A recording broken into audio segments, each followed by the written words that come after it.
seriously. Drinking with Authors may contain adult content. Listener discretion is advised. Welcome, everyone, to another edition of Drinking with Authors. I am your host, author Nick Savage. Yes, I write books as well as talk to people. Many ways to make a living nowadays. This show, as every episode, is brought to you by our sponsor, Four Horsemen Publications. Check them out on their website, fourhorsemenpublications.com. Many great authors there. But tonight, we are here to talk with T.L. Bodine, who is the author of such novels as Neverest and Nozumi's Children. I'm sure I messed that up because that's how things are going today. To which there is some fun re-release stuff going on with Nozumi's Children, and we will talk about that. But she is also an award-winning author of the Wattpad Award, if I'm saying that right. Mm-hmm. And she also won a grand prize for the TNT Horror Fest. I have to remember so many things, and my mind just goes nuts. When I go senile, no one's going to know. They're going to be like, no, Nick's always been like this. But I want to welcome you, and I want to thank you for being here with us today, because without you, I talk to myself a lot. Well, hey, thanks so much for having me, Nick. Thank you. What are you drinking today? Let's start with that. So I've got a White Monster, which is objectively the best Monster flavor. It's maybe a little unwise to be drinking at this time of day, but I like to live dangerously. I can drink a cup of coffee, a Monster Energy, and go straight to bed, in case you can't tell. Caffeine does not affect me. But for normal people like yourself, it might be a little dangerous, but walk the line. It's okay. That's what we're here for. We're all here for a short time, for a good time, not a long time. Tell us about, you have so many books that you've written, and short story collections, or story collections, I should say, novels. You have the House of Lazarus series. Whichever one is your favorite, tell us about that, because I'm going to get to a couple of them. I mean, pick your favorite kid, right? I think usually whatever is newest is floating up at the top of my brain, gets the hot seat. So These Kids Are Not All Right is my new short story collection that came out kind of the end of last year. And it's 15 short stories that are all about kids that either are in danger or who are the danger. So it's a lot of child horror related things, which I have to be a little careful about whenever I'm doing readings at places. So I've started opening as my, working the crowd and getting your icebreaker. You're like, all right, we all like dead kids, right? We're all good with dead kids here. As it turns out, that's a big deal breaker for some people. So got to get that right out of the way, right up front. They're like, okay, if child endangerment is going to be an issue for you, skip this one. Yeah. But read something else. I have some friends that are new parents. Skip this one. Come back around to it later. But I will say, for a book with a number of dead kids in it, I think it's broadly on the kids' sides. I think it's a very pro-child murder book. They're justified in all of their rage whenever they enact some, and it's suitably tragic whenever they're not. Just for the record and clarification, you said it's a pro-child murder book. You do not mean it is pro-murdering children. You mean it is pro-children, and they happen to be murdering people. Exactly. And occasionally getting murdered. It happens. No, just making sure we're not doing... No, we are against child murder in this house. This is going to be so much fun. This is why I only do half an hour of research before each episode, so I can have conversations about this and having to clarify pro-child murder. I don't think any writer or author in their right mind would be like, it sounds fun, making child murder sound like it's a good thing. But in the concept of horror and in the genre of horror, when children are the subject, some will die, some will be the murderers, some will live. And you have to give them an outlet and a scene to which they are the focus and the protagonist, and the heroes of. So Absolutely. these kids aren't all right. Hmm. I have to ask, what inspired the title? Um, well, so the entire collection came together a little bit on accident. Whenever I was piecing it together, I was really bummed out because I didn't have a new book out last year, and I've pretty consistently had a book out every other year since I started in like 2012. And 2024 was kind of a shit show in my personal life, and so I didn't, have anything queued up and ready to release in 2025. And so it's like, well, hang on, I've got some short stories. Let me see if I have enough material that I can make something out of all of the stuff that's sitting on my hard drive. And so I went, through years of unreleased things or things that have previously been published that have my rights reverted back to it or whatever. And I started putting them in piles and realized that, wow, there's like a lot of stories in here with kids in them. Like, I was going through something there for a while. I don't know on like a Freudian level what was happening, but I was going through it. And so I started putting them in. And so it's like, man, these kids, they're not all right. There's something wrong with these kids. And so it was like kind of this jokey working title that just sort of stuck. It's like, yeah, no, these kids, whatever's wrong with them, they ain't right. There's something wrong with them. Very nice. Okay. And that is your newest release, but I believe you have one coming up in the House of Lazarus series. I do. I am writing it as we speak. So the Lazarus books is a trilogy of kind of body horror, what I call New Mexico Gothic. They're set in a fictional town in New Mexico, and which is where I live, in a real town in New Mexico, to clarify. But I didn't know New Mexico had real towns. That's very there's only a educational, couple of them, frankly. We're best known for Bugs Bunny and Blue Meth, so take your pick. But anyway, so the Lazarus books are zombie novels where the zombies are the heroes. And so in this universe, being undead is a manageable chronic health condition that you can deal with the right medication. And, it's basically treated as a disability. Except in order to get the medication that you need to stay on an even keel and not lose your mind and, become a full-fledged zombie, you have to go on a government list, and there's all of this oversight and surveillance and control over your life. And maybe the drug doesn't actually do what people say that it does, and maybe you're being surveilled and monitored for a different reason. And so the trilogy is kind of following this freshly deceased young guy who's just trying to get through his day-to-day life. He works at a gas station. He takes care of his teenage sister. His dad is already, in this undead Lazarus house, which is like a hospice for undead. So he's just trying to hold it together. He dies in a car accident, and everything goes to hell. So the trilogy is kind of following through as his world just gets increasingly broadened as he realizes that there's a whole conspiracy that he's now fallen into and has to climb his way through in order to deal with his life. So the first book of that was River of Souls, which came out through Trepidatio Publishing. And then the sequel is House of Lazarus. The third book is going to be titled Cage of Bones. It is in progress as we speak. I actually have the Word document open in the other window.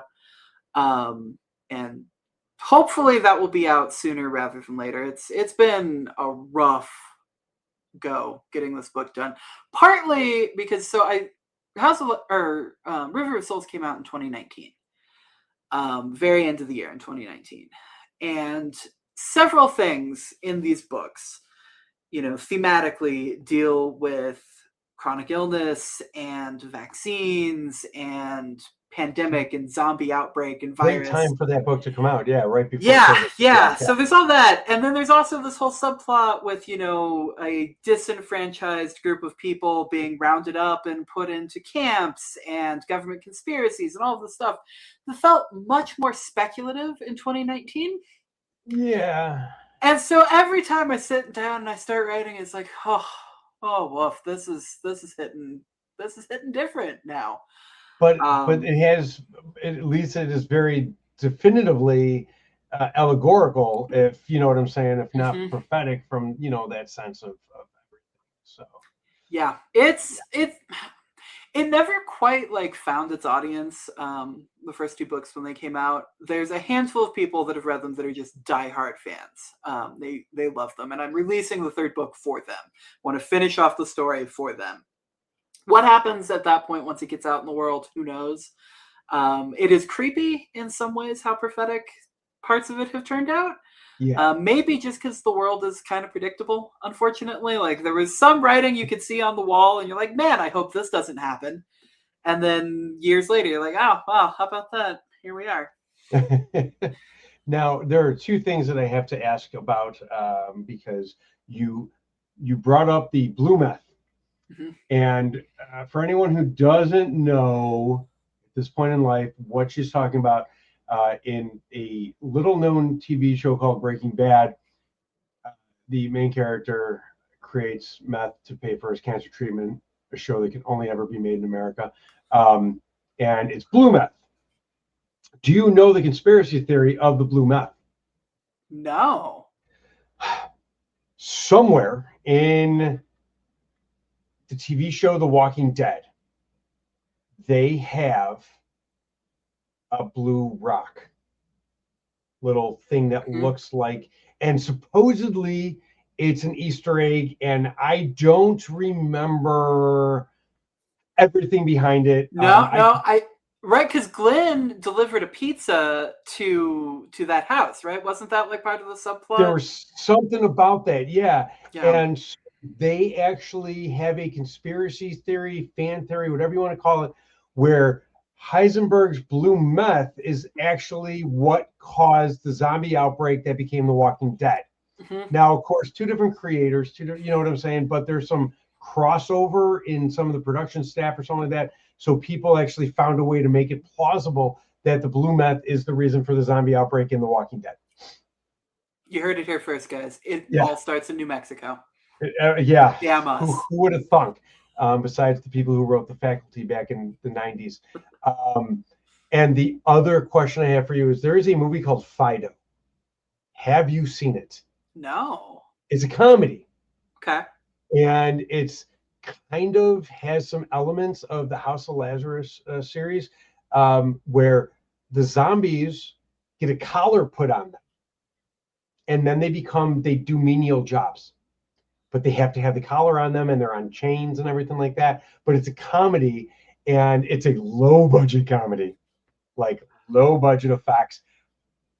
Well worth seeing. I recommend go seeing it for yourself. It's a good laugh, and you'll be like completely not my books, which is great because every time someone brings up, oh, you get this worry in your head, like you just rewrote. It's not at all like what you described, but the element of zombies isn't, or being dead and coming back as a zombie doesn't have to be a bad thing, is I think where the only Yeah. correlating elements will cross over. But I think you'll enjoy it. Well, and it sounds like some class rage too, a little bit. If they're being made to work these menial jobs, it sounds like there's some class arguments that could be made there, and that is very much my jam. 100% in that, but it's just such a good kind of, and it is satire, you know what I'm saying, in that sense. So yeah, definitely there. But it was a fun movie that I think you would enjoy. I'm not associated with the movie. I'm not being paid by it. I just thought you might be someone who could appreciate a good zombie flick, albeit low budget. I can't even tell you when it came out. It's just called Fido. That's all I remember. But speaking of things that are named after dogs, that is the world's worst segue. Fido, it's a dog's name. You have a book called The Hound. There's my segue, folks. That was the best segue. Yeah. Yeah, this is why people love me as a host. Let's see how much I can make them laugh at my stupidity. The Hound. It is a Wattpad exclusive, and it has also been optioned for film. So let's talk about the they're both enticing, but people always want to know, oh my God, option film movie. I don't have to read and I can watch. We're on a podcast called Drinking with Authors. So reading's important. Folks, go read books. They're fun. Let's talk about the Wattpad exclusive. For anyone who doesn't know, what's Wattpad? So Wattpad is an online reading app. You can put it on your phone or read on your desktop or tablet or where have you. And it kind of came on the scene in the early 20 teens as like a serial fiction place. You can post up serialized fiction, read it, and at launch, everything was free. And then things started getting monetized later on. They moved away from ads and more towards, pay to unlock chapter type stuff. They are associated primarily with kind of young adult and new adult romance. That's most of their bread and butter, which, I mean, frankly, is everything. That's just books. Let's be real. But they had a small horror contingency, especially in the 20 teens era. So I started writing there in 2016. And into 2017, like towards the end of that year. And what's important to this story is that I had recently lost a job. And so I was unemployed, had a ton of free time on my hands, and was like, well, what the heck? I'll check out this Wattpad thing. My niece was posting like fan fiction on it. And, so I made an account to go read what she was doing. And so I was like, yeah, I can post stuff for, people to read. Why not? That'd be kind of fun. And they were running contests at the time. And so one of the things that Wattpad would do is they would have kind of like sponsored contests and like branded things. And so there'd be a brand that'd be like, hey, run a contest for this concept, and whatever the best one of it is, we'll give them something. And a lot of them were like, get this goodie bag of all of the swag for this fandom that you're affiliated with or whatever. But they were running a contest at that time with TNT in conjunction with what was planned to be a Tales from the Crypt reboot. M. Night Shyamalan was going to resurrect Tales from the Crypt and remake it, and everything was going to be wonderful. Right. Yes. Yeah. Well, the biggest twist is he didn't bother to get his rights secured before he launched this program. And Tales from the Crypt did not get remade. Spoiler alert. But before that happened, in the optimistic time leading up to that, when we all definitely thought that was a real thing that was going to happen, Wattpad was running a contest to drum up publicity for this thing. And so one of the things was write a short story within these certain parameters that could be made into an episode of Tales from the Crypt. I'm like, what the heck? I'm unemployed. What else have I got going on in my life? I'll write something. And so I dashed off a little short story. And it went through the contest went in like waves. Yeah. And most of the Wattpad contests are not nearly this involved, but this one had a really big prize because you're going to be on Tales from the Crypt, And so it was this long, elaborate, drawn out thing where they had, a bunch of entries, and then there was a short list, and then there was a voting component from like the public. And then there was another short list from that, and then they got ranked, and then, it was this whole thing. And so whenever I joined, I was like, well, maybe I'll get on the short list, and then I can put that on my resume. Like, that'd be a fun little thing I could list in a bio somewhere, and short list and blah, blah, blah. So I got on the short list. I'm like, all right, I'm feeling pretty good about myself. And so then the next voting round comes through, and I'm in the top 10. And I'm like, oh, dang, all right. Because at that point, it's like 2,000 on the short list, or it's like 2,000 entries, 200 on the short list, top 10. I'm like, all right, top 10. I feel pretty good about that. And so get up in that. Next round is coming through, and I get this email right before the announcement's going to come out. And they're like, hey, we have some paperwork for you. For what? Those are good emails to get, yeah. And so they send me, a whole contract and a bunch of things of like, you can't talk about this yet, but please sign these things and fax them to us. And you're in the running, and we want to talk to you. And then I get a phone call a little bit later, and they're like, hey, so you just won the grand prize, but you can't tell anybody about that. And I'm like, excuse me, what? And so this was great for me because having just lost my job, the money that went with that option for the TNT contest basically paid my bills for the rest of the year. It was $20,000 delivered in a handful of payments and taxes and all that. But between that and the food pantry, we made it happen for the rest of the year. So no bag of money to toss bills around the house? No, Before no, depositing? maybe Okay. a kiddie pool filled with ones. I might That have would have been been able to cool. like wade in that a Yeah. little Scrooge McDucket, right? But anyway, so I get this thing. And so at that point, I was a nobody on the platform. I had like 69 followers. There was no one. And so suddenly I'm this grand prize winner. And so people are coming to my account. And it's like, oh no, all of these people are coming here and I have nothing. I have one little short story. Yeah. I need to capitalize on this attention fast. So I started writing a novel for the platform because what else was I going to do with all of these people that are showing up out of the woodwork? So I start writing The Hound, which is a gothic kind of a haunted family story. Your classic family obtains evil artifact that then begins to influence the household kind of tale.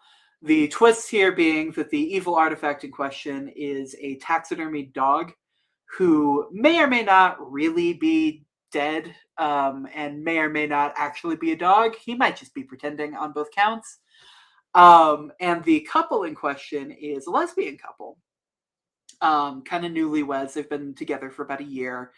And the entire reason why I wrote this book in that way is because there's a certain gender dynamic at play in like every one of these haunted house, haunted family movies, where you've got like the wife who is like, hey, there's something terrible going on. And then the husband's like, no, I am a skeptic and I believe in reason and you are a dumb, superstitious woman. And then she ends up being correct and rescues the kids and everything like that. And I was like, what would happen if we just removed the gender element from that and we forced people to like divide out their response to supernatural things along some other lines? Like, would it break off differently? Yeah. Would the people, so in this case, the person who is more in tune with motherhood and she is much more like the mama bear, is also in some ways much more the skeptic. And so just kind of playing with the dynamics of the household and domesticity as it relates to hauntings and evil taxidermy. And that is the story, though, they got optioned. It did. So it's a long wind up to get there. No. That's okay. Wind up. But so I'm posting this, and as it's going up, Wattpad every year, in addition to their like branded contests and promotional things, runs a contest called the Wattie Awards. And so the Watties are claimed to be, I don't know if this is true, but at one time at least, they were claiming to be the internet's largest writing contest. Site-wide, anybody who wants to can enter it, and then there's a whole process for getting nominated and winning and blah, blah, blah. So that year, Wattpad had really been kicking off. And so they had just sold the rights to a little film that you may or may not have heard of called After, which began as a One Direction fan fiction that then got the serial numbers filed off of it and got 1 million reads, literally over 1 million reads on the platform. And they sold it and they made a movie with people in it. Wasn't my jam, but it was a big deal when it came out. And so coming off of the success of that, Wattpad's like, oh, hey, what other movies can we sell? And so they started getting more film deals and they created their own studio. So Wattpad Studios doing film stuff. So they were hungry for IP for their new studio that they just launched. And so the grand prize for the Watties that year was everybody who won a Wattie, and there's a bunch of different categories, so multiple winners, take home the prize each year. But everyone who won a Wattie would get an option through Wattpad Studios. And so I'm writing my book, and I've kind of got that in the periphery, and I'm not thinking about it. But as I'm writing it, Wattpad has a function where whenever someone reads, your book, every chapter they can like heart it and like do a vote is what it's called, and you get a notification that so and so voted on this chapter. And so I'm posting up these chapters, and I start getting notifications, and I realize that the person who's hearting all of these chapters is one of the like Wattpad editorial people who works with the studios department. I was like, oh no, they're literally reading this as I post it. Like, they're paying attention. I need to make sure that I just land this plane, right? We got to get this done on time. We got to get this turned in. Like, we might have a chance because they're paying attention.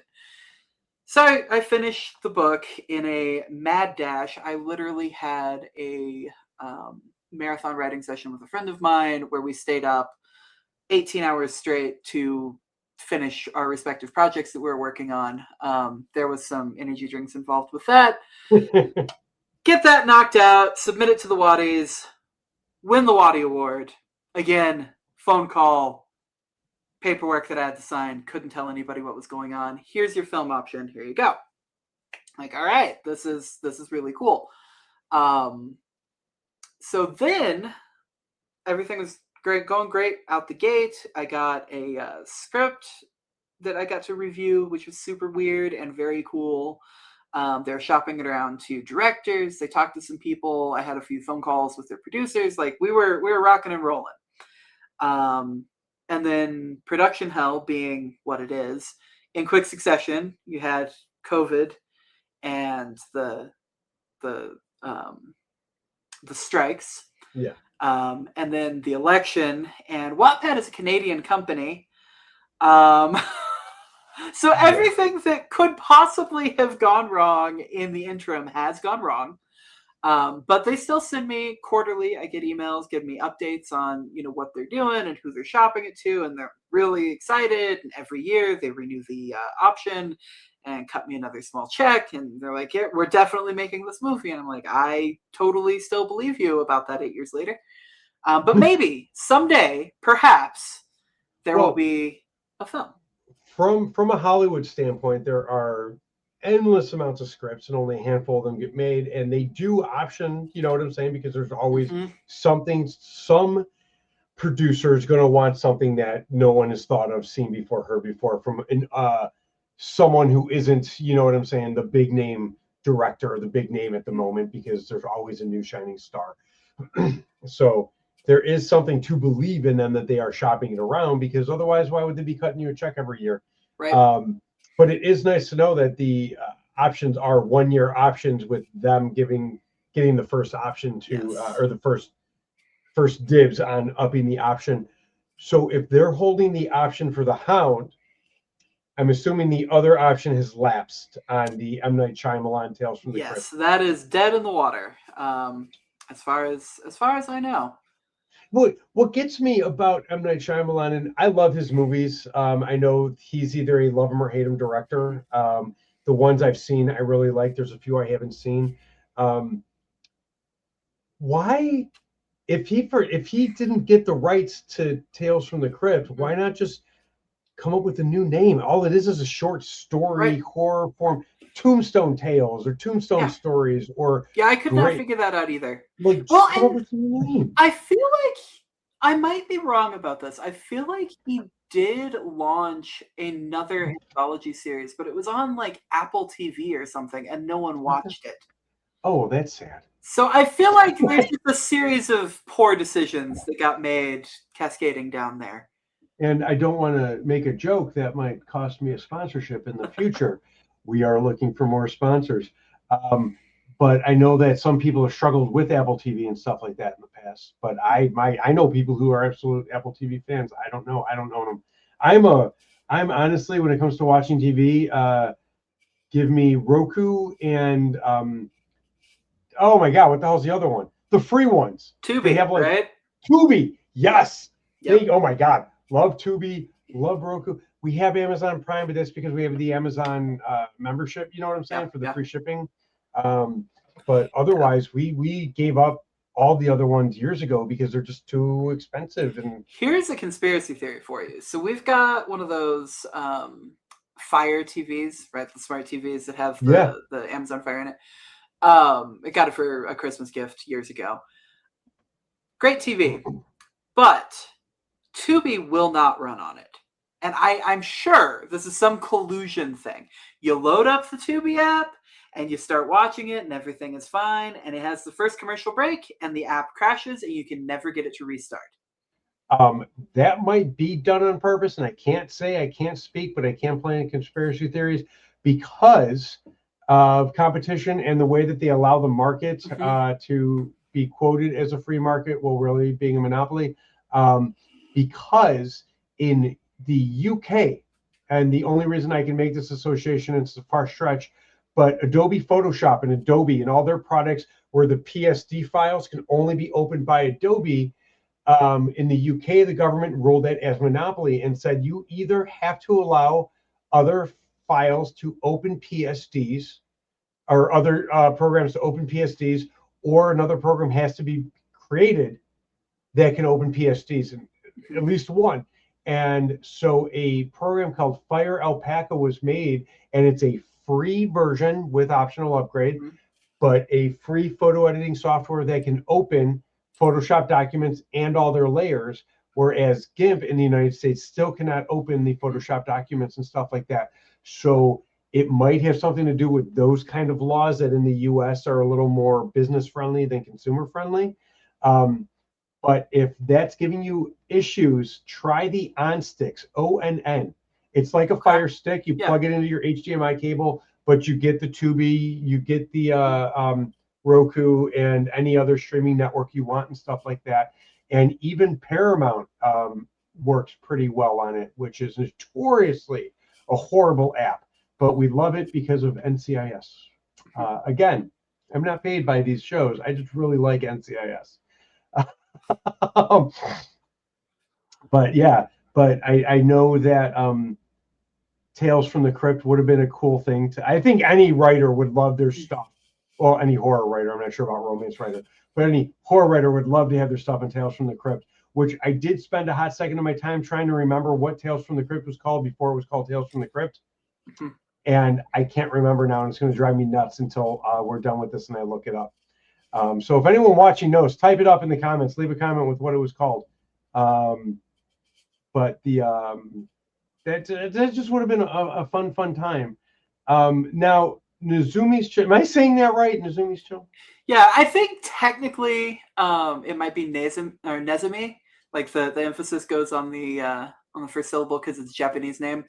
But there is no wrong way to do it on account of the fact that, I mean, it's a book about rats. So they're not speaking any Japanese in this book. So I am from Chicago, and the way we pronounce a lot of words makes other people gag. Like my wife's from California, and when I started saying the name Dominic and showing her the grocery chain back then, which was called Dominic's, she didn't realize that she called it Dominic's with that hard nasally A, not realizing it was the same as the person's name, which they pronounce out west Dominic or something like that with that soft sound D-O. But O's in Chicago are all that ass sound, mom, stuff like that. And it makes her gag when my Chicago accent kicks in. So I'm just like, hey, it is what it is.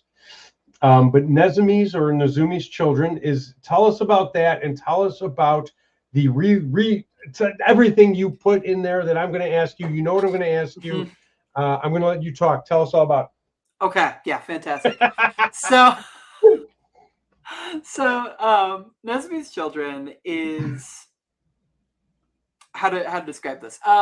If you've ever read Watership Down and you're like, man, I really enjoyed that book, but I wish it was paced more like a thriller and was kind of pulpy. Or if you ever read like Redwall and were like, man, this is great, but hear me out. What if it was based on more realistic animal biology and also had war crimes in it? That's basically what Nezumi's Children is. So it's xenofiction, I guess, is the proper term for the subgenre, but it's a book about talking rats. They all live in a pet store, and they have developed a whole culture and language and religion around the way that they live. And so the rats in this little cage in this pet store, that's the entire world as far as they're aware of it.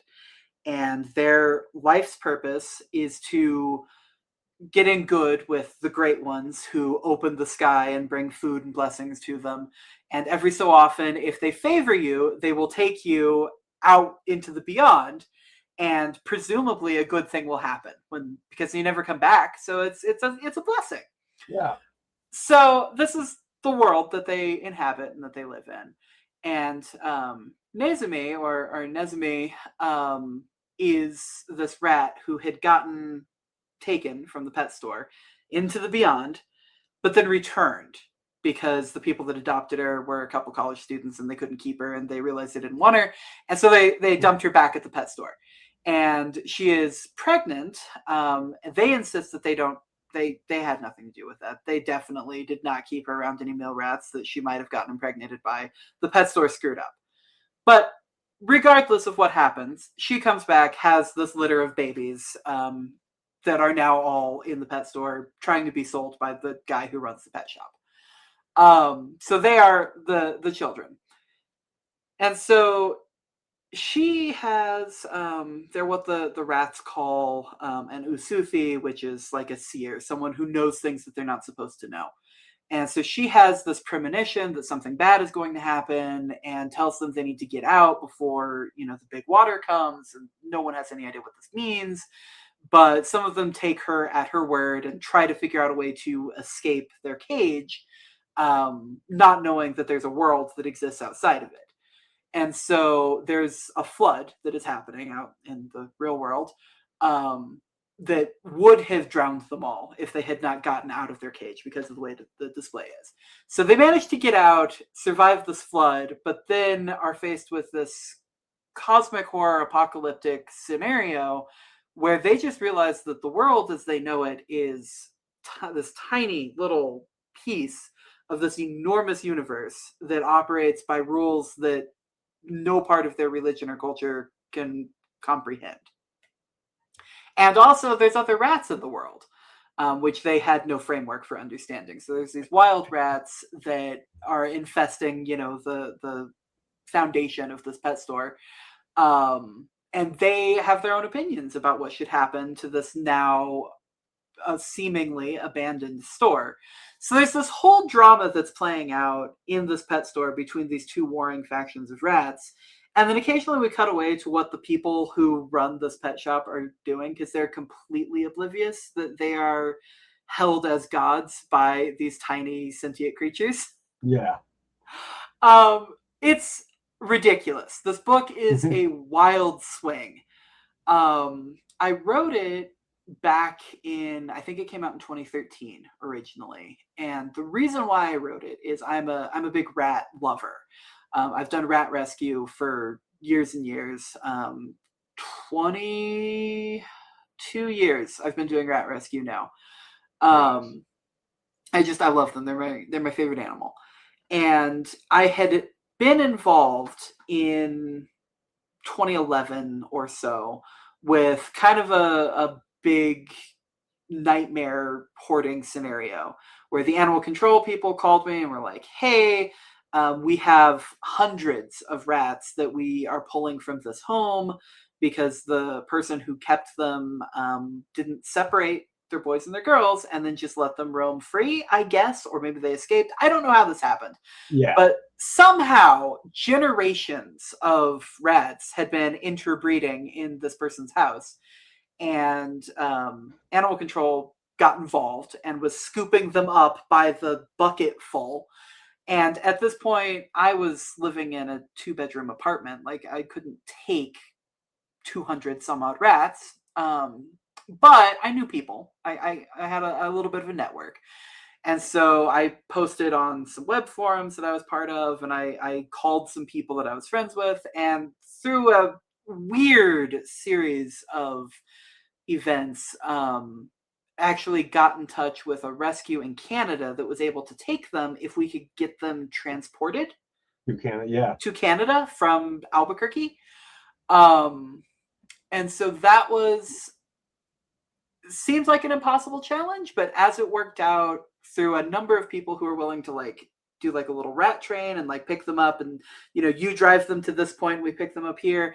And then a person from the Los Alamos Labs, who's a private pilot, really came in clutch. He saw that this whole thing was happening. He found an ad that I posted on Craigslist of asking for help, if anybody could help transport these guys.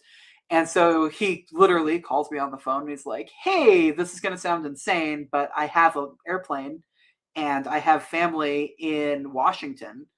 I will happily fly your rats to Washington if someone can come over the border and pick them up. That's actually really cool. Yeah. And I'm like, what? But that happened. Unfortunately, the animal shelter, it was a struggle this entire time working with them because they didn't think that any of this was going to pan out.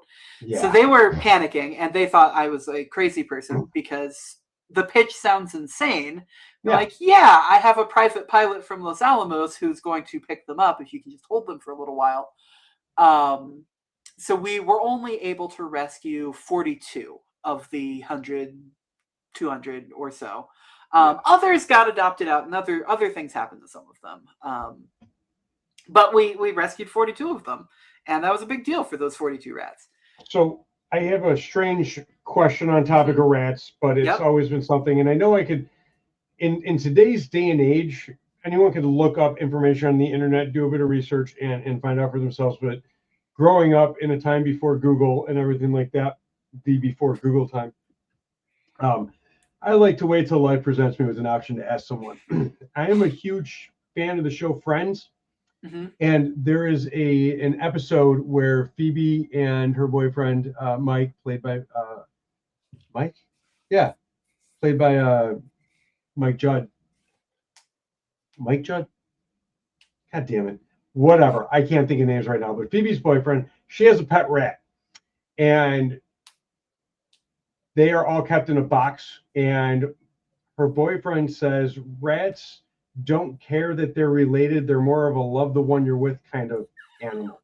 Mm-hmm. Is that true, or do rats prefer to reproduce with people, with That's a different book. Yeah, it's a different book altogether. So you get were-rats.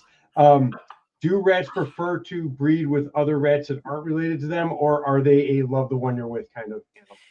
You know, it's a little of a mixed bag. For the most part, they're pretty indiscriminate. If you put a boy rat and a girl rat next to each other, they're not going to care. You have to be real careful if you have, babies. You have to take the boys away from mama real young, because they will reach sexual maturity before they reach like social maturity. And so boy rats can impregnate their mama after like 4 or 5 weeks. Yeah, so you gotta be real quick and get them weaned and get them separated out of there. They can stay with their sisters for another couple weeks after that, but then you gotta separate that out. Now, what does get really interesting is at a certain level of population density, they just kind of stop reproducing. So that happened with the hoarding case, that we picked up all of these rats. They trapped a ton of rats out of there.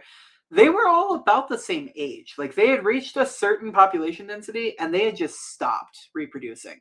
So there was no pregnant females in the group. There was no babies. Like they just hit a cap and they're done. So that will happen. Mm-hmm. Humans can learn from this. We have enough people, stop having kids. See? And that's just my social commentary for the moment. But it does seem though. See above pro-child murder. Yes. If you don't stop having kids, we've got to resort to some other. Exactly.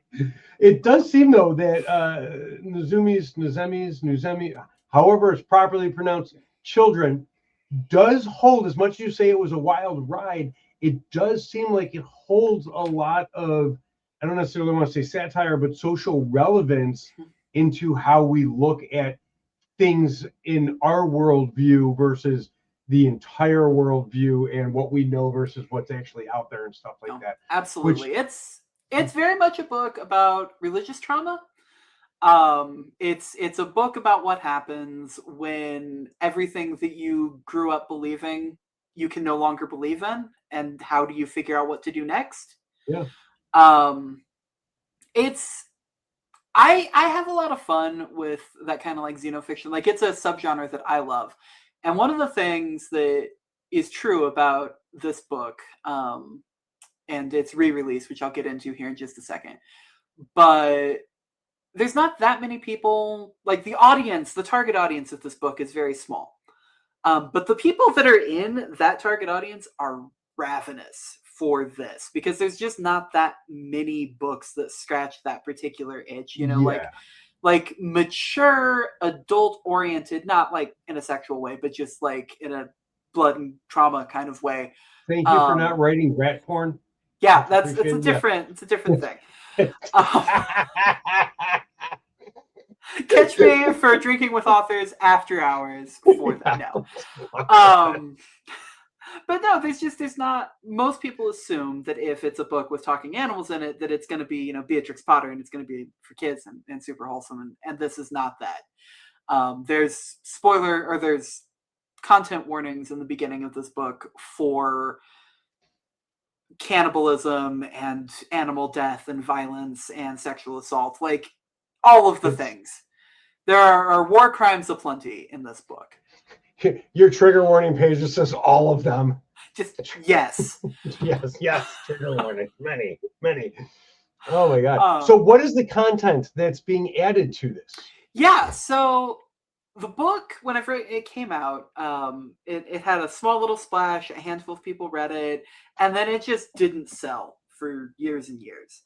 I don't think I sold a copy of it at all for a run of several years. And so when I released it originally, it was back on CreateSpace in, you know, Amazon's CreateSpace, which doesn't even exist anymore. Yeah, no. It's long dead. And so whenever I was, you know, that happened, it was like, well, you know, I moved some other titles over to Ingram and kind of spruced them up and re-released them on a platform that actually still existed. And it's like, at the time, I was like, nobody's reading this book. Just let it die. Let it go out of print. It's fine. It had its moment. You had a great time writing it. It's reached the end of its natural lifespan. And so I've let it be out of print for years and years. And it would have remained so if I had not gotten an email from someone who emails me out of the blue and was like, hey, I've been trying to find a copy of this book because I read about it on like a Reddit thread or something.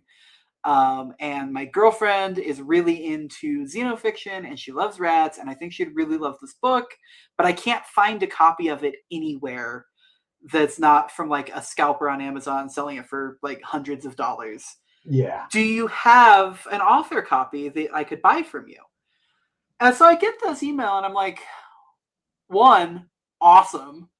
Two, yeah, congratulations. No, I literally do not have a copy of this book at my house. The only author copies that I had have since been given to people as gifts or whatever, because every so often people will be curious about it, and so I just hand them a copy of it, whatever. Yeah. So I have nothing. There is not an existing copy of this book in the world. And I'm like, you know what? For you, and you only, I will re-release this book. And so I'm like, why not? Let's do it. And so I reformat it. I got a new cover artist to kind of redo the cover, spruce it up, get a new trim, you know, lay out the inside, make it look better than it did, because it was one of the very first things that I ever tried to self-publish a million years ago. I've learned a lot since then. And so I've got the original story, you know, laid back out, a copy edit done on it, freshened that up. And then in the back, there's some kind of errata. And so there's some short stories that are set in that same world. There's a creation myth told from the perspective of kind of the domestic rats and the wild rats, and kind of how their creation stories are different. There's a glossary in the back. There's a whole language coming up with, like, the conlang is probably the most fun part of this whole book, frankly. But so there's a glossary in the back if you want to learn how to speak like a rat. So some extra goodies in there for the person that emailed me and whoever else now wants to buy a copy. Now is your chance. Is it out now? It is. It is as of the 1st. It is available in all of the usual places. You know, bookshop.org or, you know, Amazon or Barnes & Noble, wherever you buy books. So if you're listening and you're too old for Beatrix Potter and you need some good adult rat fiction, go buy it, because honestly, it sounds like a great book, and it sounds like a book that holds some relevance for anyone going through, some sort of like crisis of faith, so to speak, and stuff like that. And honestly, it sounds to me like it would also make a really cool graphic novel. But I just love graphic novels. It would, 100%. If there's any artists out there that want to draw a bunch of rats committing war crimes, talk to me. We can collaborate on something. I do want to work back to, before we go, when you got handed the script. So I'm going back to the options stuff. You got handed the script, and every author fears this. They're like, oh, it's my book. I need to write the script, because they don't understand how different script writing is, and the beats and the film, the structure of a script and the way it works versus writing a novel, or whether it be a novel or short story or whatever. But written word is very different from visual. And anyone who's seen the TV show Californication and knows the bastardization that was the book of Californication into the screenplay, a crazy little thing called Love within the series, which is every writer's worst fear. How did that affect you to see someone else take your work and try and make their own version of it? How bad were you like, this is not at all the world it was? It was surreal. It was a really, really strange experience. I went into this entire thing trying to keep it very loose. And so I'm very go with the flow about all of this, so that I don't drive myself crazy, right? And so I frankly wasn't even sure if I got a say. Like, for all I knew, like, one day, oh, by the way, we made your movie, like, do I get any input whatsoever? And so that was the baseline I was operating out of, that I would get no input. That has not been the case. They've been very gracious every step of the way with asking for my thoughts and opinions on stuff, which is very cool. And I didn't expect that at all. But I did get the script and went through a journey that began with, oh my God, there's a script and I can read it. And it's like, this feels really real all of a sudden, which was really cool.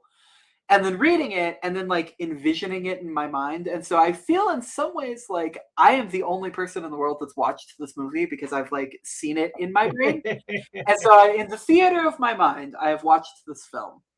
And then I had some notes and I was like, oh, is it okay? Is it okay that I have notes? I'll ask them. Be like, hey, so writing this email. Like, so I finished the script and I really loved like this and this and this, but I just had some questions about these things. Can I ask you some questions? And they're like, email me back. And they're like, do you want to just hop on a phone call? And I'm like, yeah, I would love to do that. And so we get on this phone call. And I, bless their hearts, Wattpad will assign you like a handler who deals with all of your inane emails and questions and whatnot. And so I think I was on the phone with her for over an hour. It might have been like 2 hours, just like going beat by beat over all of the things in the script and, my feedback on stuff, the stuff that I loved, the stuff that I felt had kind of missed the mark. There was a couple places where the script is very different than the book in certain ways. And some of them are really clever. Like, some of them you could tell why you made those choices because you're adapting it for different medium or whatever. Yeah. Some of it you can tell is, kind of the authorial influence of the screenwriter. Like, they want to put their mark on this thing a little bit. Like, and that was interesting to see how they interpreted what was on the page into, that filter is like really interesting. It's like, oh, is that how you perceived that? That's really interesting.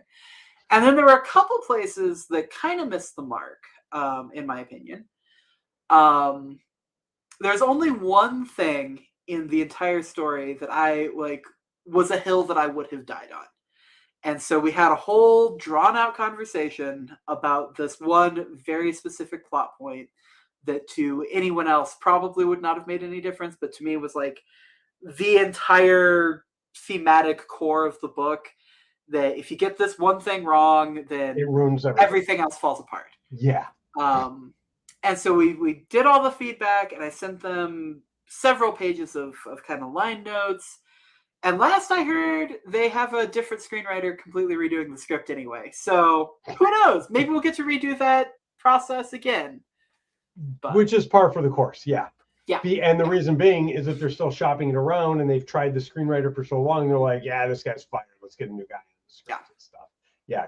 Because they're not only paying you, they're paying these screenwriters. So it is one of those things where, but I'm glad that you had a decent experience with it, because I know that that is a nightmare scenario for a lot of authors to see that happen. So I'm glad that they are willing to work with you on that.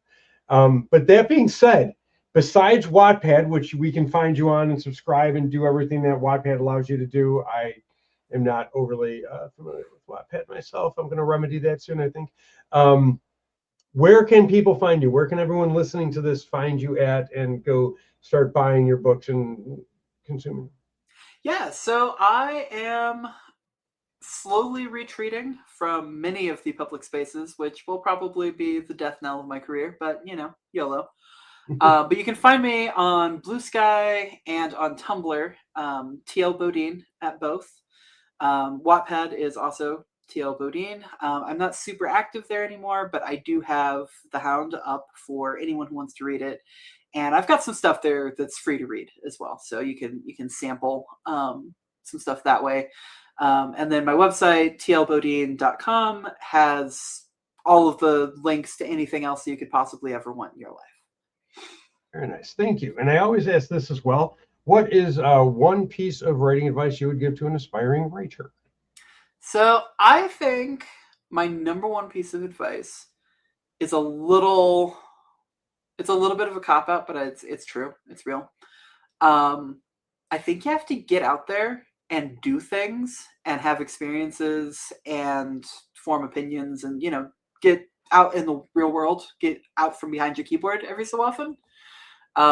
Because you can always kind of tell when you're reading something that is just rehashing other stuff that they have previously read or seen on TV, when it's just a trope of a trope of a trope and it's just recycling its way up. Like, I think every piece of fiction is improved if you're bringing something true to it. And I think the only way that you can really bring truth to a story is if you've had some experiences. Yes. So get out there, live your life, do some stuff, meet some people, have conversations with strangers, just pay attention to the world around you and let that inform what you're doing. And go touch some grass. I could do better about that myself, but I think whatever I do, I'm always pleased with the results. So. I like that. Thank you. On that note, I am going to thank everybody for watching, for listening. If you've been watching on YouTube, for watching and listening. If you're only listening, and you have no idea what you're looking at because you're only listening. But thank you, everyone, for tuning in. And TL Bodine, thank you so much for joining us today. It has been an absolute pleasure to chat with you. And check out all of her books, anywhere books are sold, I'm assuming, Amazon especially, easiest place to find you. And of everything we talked about, honestly, Nazumi's Children sounds totally cool and right up my alley. So I think I might be running out and buying that myself when I have money to spend. Sponsors, we need you. But that being said, everyone, remember, go buy books, read. It's good for your mind. And until next time, remember, it costs nothing to be kind. TL, stick around. We'll be right back. Thank you for listening to Drinking with Authors. Join us next time for another fun conversation with an author over drinks.